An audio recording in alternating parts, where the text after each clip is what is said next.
तो हेलो प्यारे साथियों, स्वागत है आपका हमारे YouTube channel PG math orbit में। आज हम पढ़ने जा रहे हैं कक्षा 10 की गणित को, जिसका चैप्टर है 7, जिसका नाम है निर्देशांक ज्यामिति। और आज हम इसमें एक दो महत्वपूर्ण प्रश्न करने जा रहे हैं जो बोर्ड एग्जाम में हमेशा आते हैं और किसी न किसी रूप में इन्हें पूछा जाता है, और ये मैक्सिमम 6 नंबर के आती है।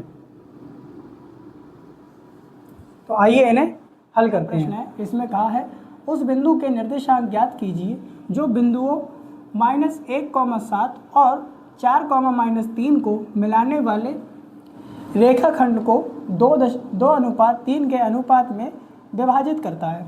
तो आइए इस सवाल को हल करते हैं। लिखेंगे सॉल्व 1।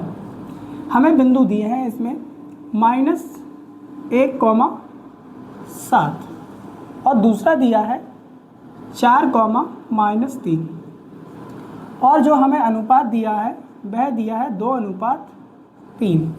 ये बात हम पहले ही जानते हैं कि जो भी हमें निर्देशांक दिया होता है पहला x का होता है, दूसरा y का होता है। इसलिए यह x1, यह हो जाएगा x2, यह हो जाएगा y1, यह हो जाएगा y2। और ये जो अनुपात दिया है इसको मानेंगे m1 अनुपात m2। अब देखिए हमें इनके मध्य का जो बिंदु है उसको निकालना है। तो इसके लिए एक फॉर्मूला होता है, दो बिंदुओं के मध्य दूरी। और जो दो बिंदु हैं वे हमारे कौन से होंगे, x और y। तो उनके लिए एक फॉर्मूला होता है m1 x2 plus m2 x1 upon m1 plus m2। ये हो गया x के लिए।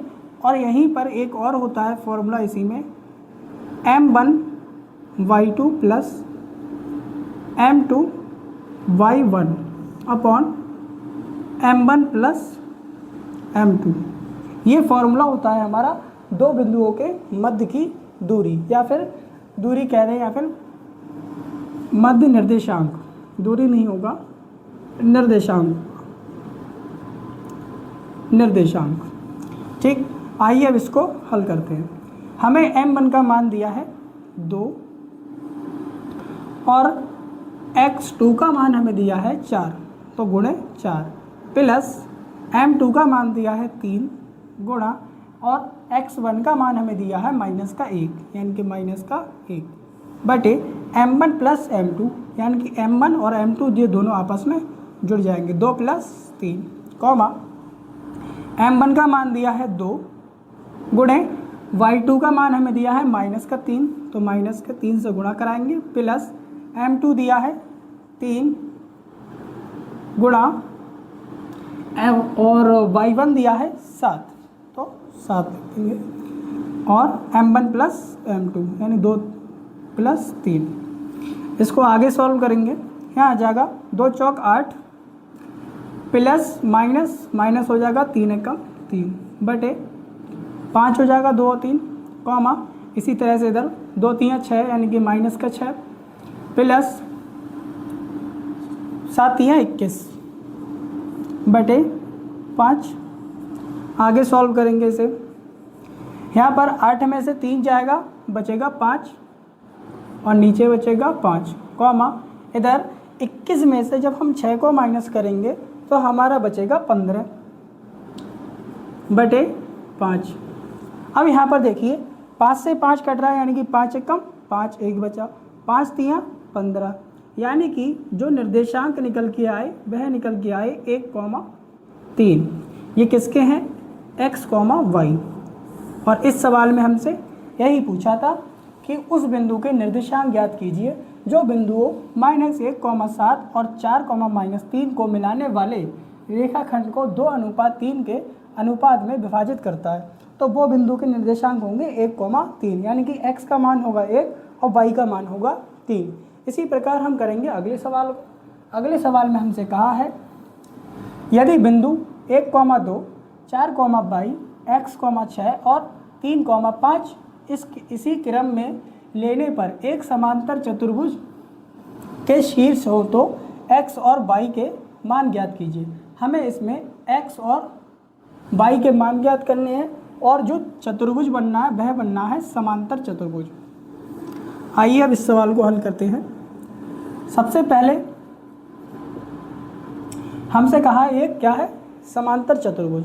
और समांतर चतुर्भुज क्या होता है, उसकी चारों भुजाएं समान होती हैं और उनके विकर्ण आपस में अगर काटें डालें विकर्ण तो वो दो कैंसिल होते हैं, बराबर होते हैं। तो समांतर चतुर्भुज का निर्माण करेंगे। पहले समांतर चतुर्भुज कुछ ऐसा होता है जिसकी सभी भुजाएं कैसी होती हैं, बराबर। इनके कुछ बिंदु मान ले रहे हैं ए, बी, सी और डी।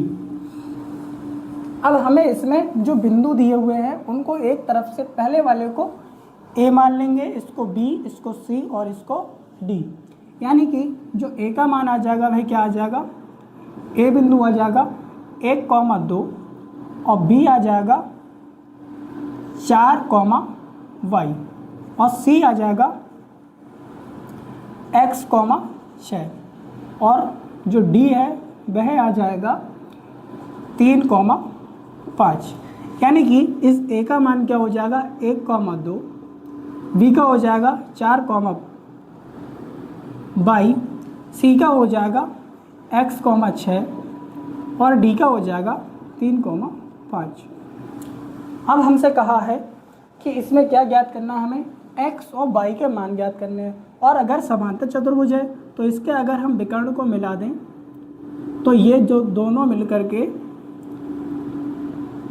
ये दोनों विकर्ण आपस में अगर मिला दिए जाएं तो जो समांतर चतुर्भुज है उसको समद्विभाजित करता है, यानी कि बराबर भागों में बांटता है। तो हमें देखिए अब इसकी दूरी निकालेंगे, ए और सी के मध्य का जो निर्देशांक होगा उसको निकालेंगे और डी और बी के मध्य का निर्देशांक निकालेंगे। तो पहले स्टेप में निकालेंगे ए सी के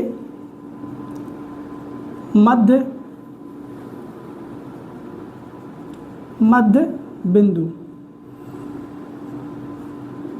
यह कैसे निकलेगा, इसका फॉर्मूला होता है x1 प्लस x2/2, इसी प्रकार y1 प्लस y2/2। इसमें जो पहला a और c है, a और c इसको मानेंगे x1, इसको y1, इसको x2, इसको y2।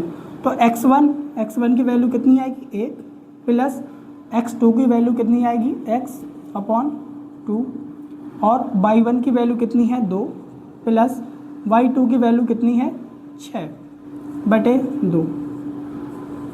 इसको सॉल्व करेंगे, या तो ये तो ऐसे ही रहेगा x + 1/2।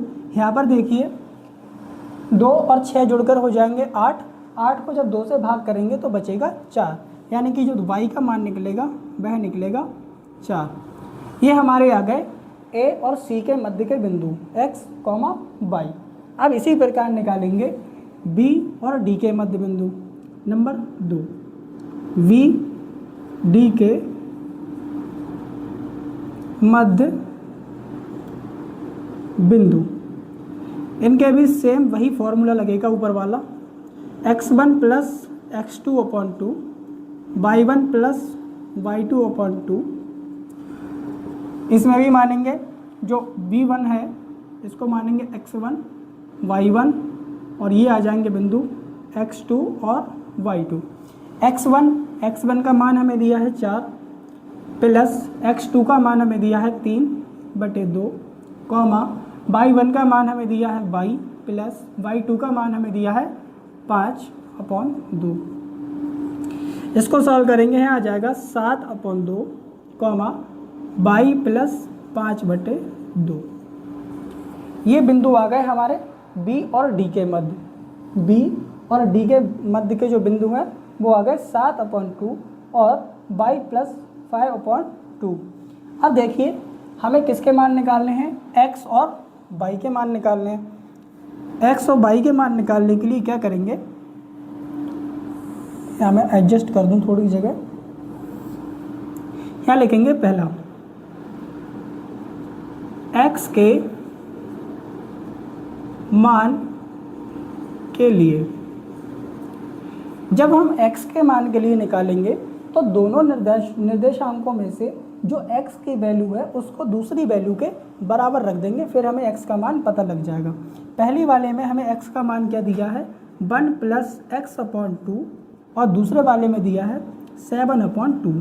बराबर लगा है तो 2 से 2 या 2 से 2 कैंसिल हो जाएगा, बचेगा समीकरण 1 + x = 7 आ जाएगा। x = 1 उधर जाएगा तो माइनस हो जाएगा, 7 में से बचेगा कितना 6 बचेगा, यानी x का मान आ जाएगा 6।